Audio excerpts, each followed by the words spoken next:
The room was electric, the air filled with the hum of anticipation, as more than 3,000 people gathered inside Utah Valley University. They had come to see a man who has long been at the center of controversy, a lightning rod for political debate, and one of the most outspoken conservative voices in the nation, Charlie Kirk. But what began as an ordinary speaking engagement, another stop on a long line of rallies and college appearances, would soon turn into one of the most shocking and unsettling incidents of the year. At exactly the moment when Kirk was in full stride during his speech, a single shot rang out. The crowd, thousands of people packed into the hall, froze in horror. Eyewitness photos and videos from the scene captured the chaos, people screaming, rushing toward the exits, trying desperately to make sense of what had just happened. Details in the immediate aftermath were scarce, the timeline confusing, the facts hazy. No one could quite agree on how exactly the events unfolded, but one thing was certain. A high-profile political figure had just been targeted in front of a massive audience. Charlie Kirk, the man who had been speaking just seconds earlier, was struck. Emergency responders rushed in, securing the stage, pushing through panicked crowds, and tending to the wounded commentator.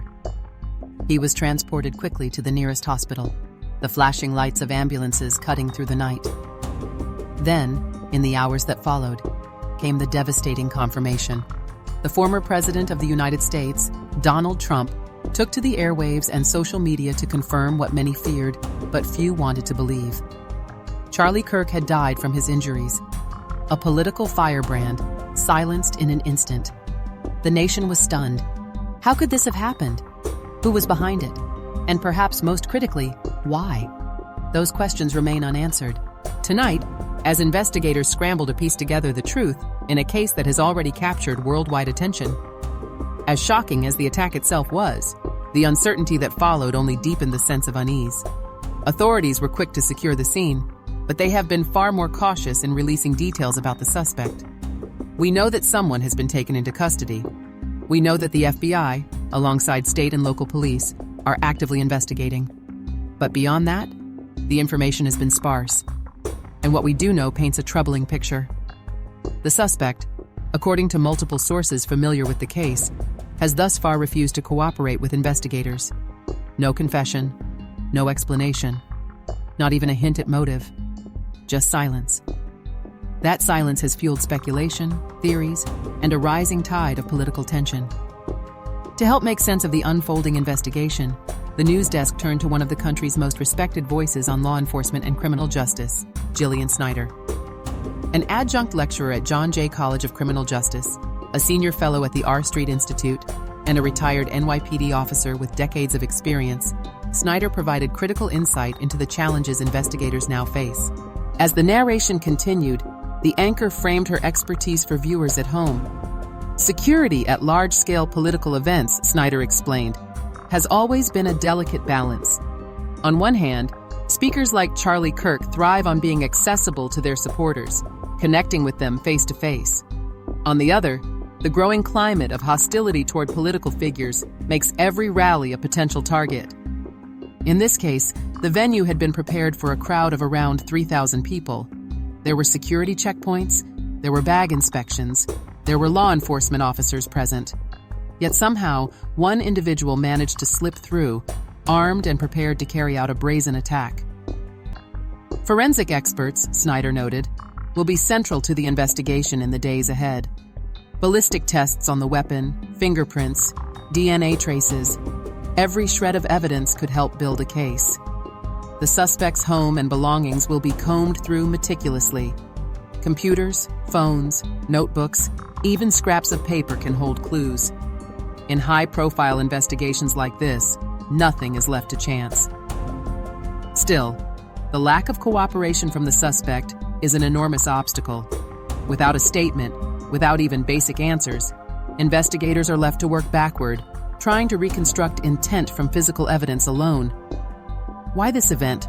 Why Charlie Kirk? Was the attack politically motivated? Or was there another, more personal grievance at play?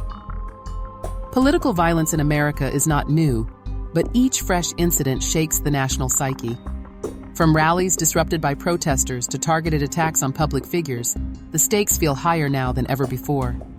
And in this case, the death of such a polarizing figure has already ignited fierce debate. Supporters of Charlie Kirk mourn him as a hero, a fearless defender of conservative values who paid the ultimate price for speaking how is mind. Critics, meanwhile, have been more subdued, recognizing the tragedy, but wary of how his death will be framed politically. The truth, as always, lies somewhere in the messy intersection of public opinion, media coverage, and the slow grind of the justice system. Hours after the attack, the investigation began to expand beyond the university campus. FBI agents were spotted arriving at the suspect's residence. Neighbors watched as federal officers in jackets and gloves carried boxes of potential evidence out of the home. Vehicles were searched, electronic devices seized. The crime scene widened, stretching from the lecture hall in Utah to the quiet suburban street where the suspect had lived. And then, just as the nation was still reeling, came a fresh twist. Fox News released new video footage, obtained in real time, showing a vehicle being towed from the suspect's home. The anchor, watching it for the first time on air, described the images as they played. A dark-colored car, hooked up to a tow truck surrounded by federal agents. This was not just routine procedure. This was the collection of evidence that could very well decide the outcome of the case. Investigators believe the vehicle may contain critical forensic material, gunpowder residue, hidden compartments, perhaps even documents linking the suspect to broader networks. Every inch of that car will be examined under the harshest forensic light. Back at the suspect's home, FBI agents continued their exhaustive search. It wasn't just about finding the weapon. They were looking for motive.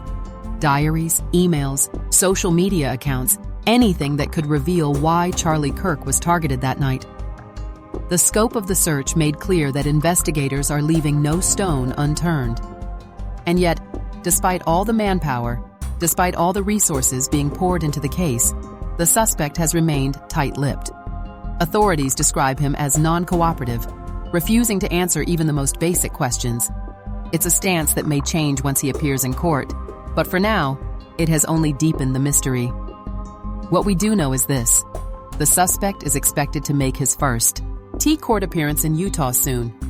There, prosecutors will lay out the preliminary charges, and defense attorneys will have their first opportunity to respond. The wheels of justice will begin to turn, slowly but inexorably, toward trial. But until then, the nation is left in limbo. The questions remain unanswered, the wounds still fresh. A political voice has been silenced, a family is grieving, and a movement is grappling with the sudden loss of one of its leaders. This is not the end of the story. Far from it. As investigators sift through mountains of evidence, as lawyers prepare their cases, as political commentators argue over the meaning of it all, one fact remains clear. What happened in Utah will reverberate far beyond the walls of that university auditorium. And so, tonight, as we continue to follow every twist and turn, we leave you with this. The suspect may not be talking, but the evidence will. And when it does, the truth, however shocking, however unsettling, will come out. Stay with us, because this case is just beginning, and the answers, when they arrive, could shake the nation to its core.